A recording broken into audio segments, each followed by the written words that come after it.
Munch Club TV, we're back again.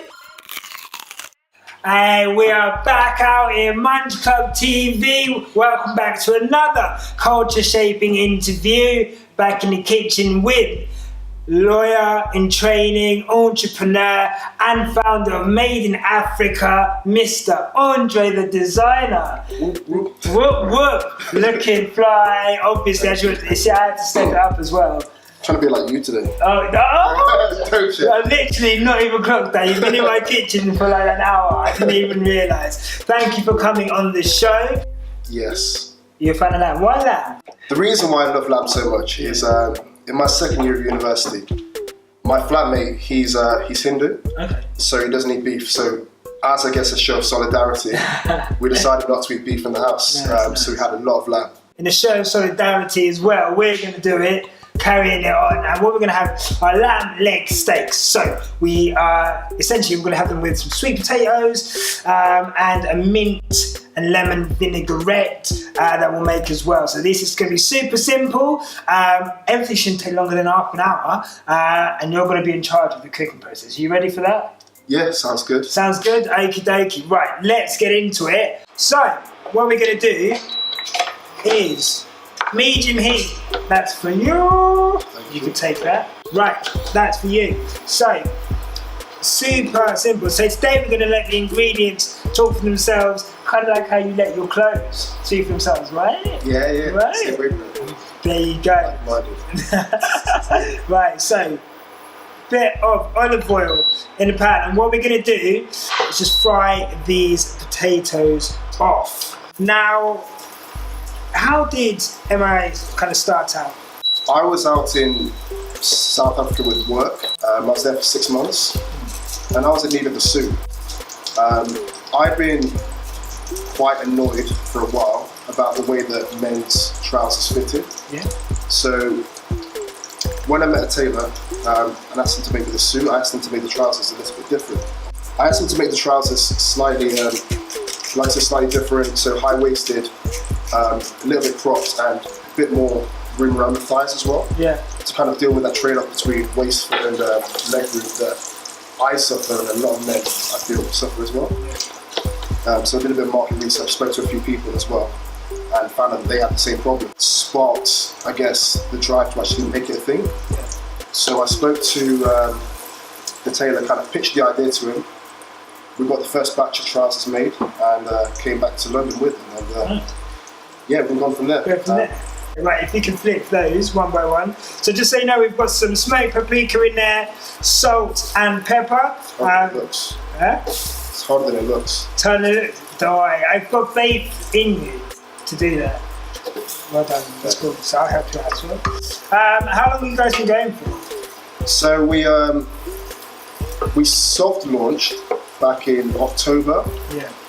We're looking to do our proper full launch in autumn winter of this year. Okay. So as part of that, we're planning a full campaign around that. So we've got really pleased about this. We managed to get Broderick Hunter to agree to be the face of our campaign. Yeah. So we're going to use that as, I guess, a statement of our intent when we're kind of approaching buyers, trying to get to stores, approaching investors for funding as well. How did that come about? Because he's like such a huge name. Yeah, so initially I just slid into his DMs. That's how it started. Yeah. And then we kind of switched from there to email, explained the concept to him, negotiated for a bit. He ran it by his PR team, and we got the product penciled in. So that's going to be a shoot in New York, combined with Q&A, some video stuff as well. I suppose like my question is, why didn't you approach me? Why? You're too busy cooking, that's why. I know, but we could even do like a set. I could be here in a suit, just like. Well, autumn winter next year. There you go. Heard it here first. I'm literally gonna hold into it. I think I'm too short for these things. Like models. So right, these are nice. About you flipped those really well. And what we're gonna do now is whack these in the oven for about 10-15 minutes. Right, if you can crack some pepper, salt, and drizzle some olive oil onto there, please. teamwork makes the dream work. It does. So what I wanted to ask you is, what are the pitfalls of creating your own fashion business? So I think, at least for me, being quite new in this, Yeah. You kind of learn a lot of things on the go. Yeah. There are certain, is that off? There are certain things that we've kind of, I wouldn't say struggled with, but it's taken a while to kind of get to a place in which we're kind of happy with the balance between, for example, like the brand building and the business building side of things. So at least with fashion, I found that the brand itself needs to be very, very strong. Yeah. But at the same time, you can't forget the fact that you still need to push the business. Yeah. Yeah, just about trying to find the best way to do that. Is that good? Yeah, it's perfect. Those at home, if you wanted to be more healthy, you can use oil. I just really like the taste of butter. It's really good. Thank you. It's like we're all doing it together. So Yeah. super high heat. So we're going to need medium rare. Medium rare? Medium rare. Perfect. So we'll do 1 minute on this side, and then we'll flip them over, turn down the heat, and do a minute on that side. Smells really good. Good. Really good. I'm glad that you're appreciating the smells. What is it about fashion that's really, especially like men's fashion, that's kind of drawing you into it, to have like a career in it? To be honest, I've always, at least for the last 10 years especially, taken pride in the way that I dress, the way that I look. Yeah. And I just feel like fashion is a way of kind of expressing yourself. Yeah. The way that you dress says a lot about you. Yeah. And I just like the way that just by changing an outfit, it can change what you're kind of saying about yourself. So if you're a guy going on a date, you're a guy who goes on dates maybe? I don't do dates. Don't do dates. Fair play. If you were, Cash flights, not feelings. let's say that someone out there, one of my viewers, has caught feelings. Okay. And there's a girl and he wants to like join.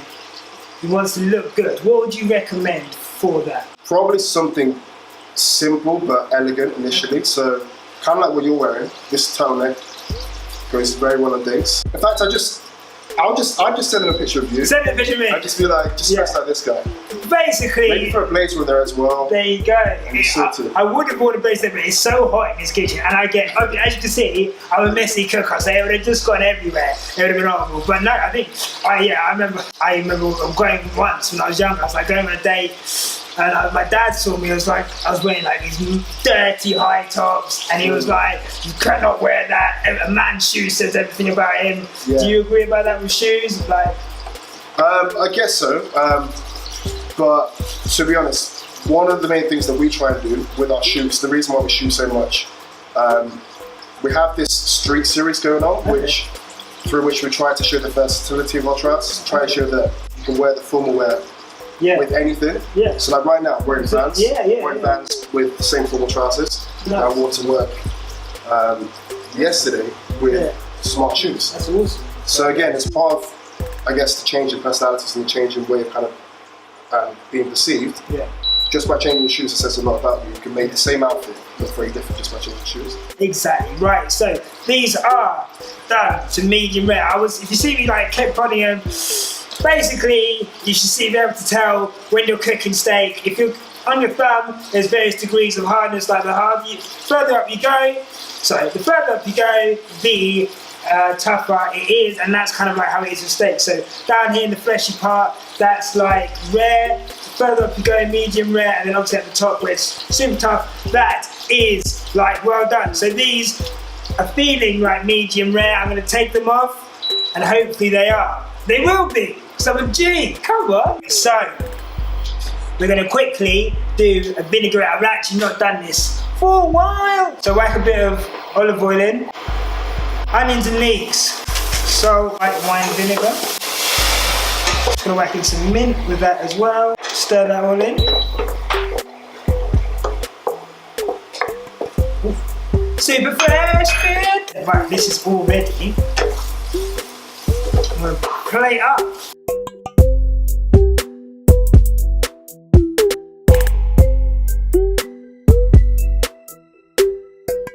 So, whilst I'm plating up, tell the people where they can find you online. So you can find me personally at Aji Ayorinde on Twitter, me on Instagram at Andre the Designer. Wonderful. And make sure you check out MIA. It's a really cool brand. I'm really excited to see what you guys come. I'm definitely going to get my own pair. I'm looking forward to it. I'm gonna be the suavest looking food blogger in the world. Watch out if I'm not ready, obviously. Sorry for your next date. No more dates, catch flights, not feelings. Those are leeks. I'm just going to whack that on there, and that's it. Right, should we get into it? Let's try this. Let's try it.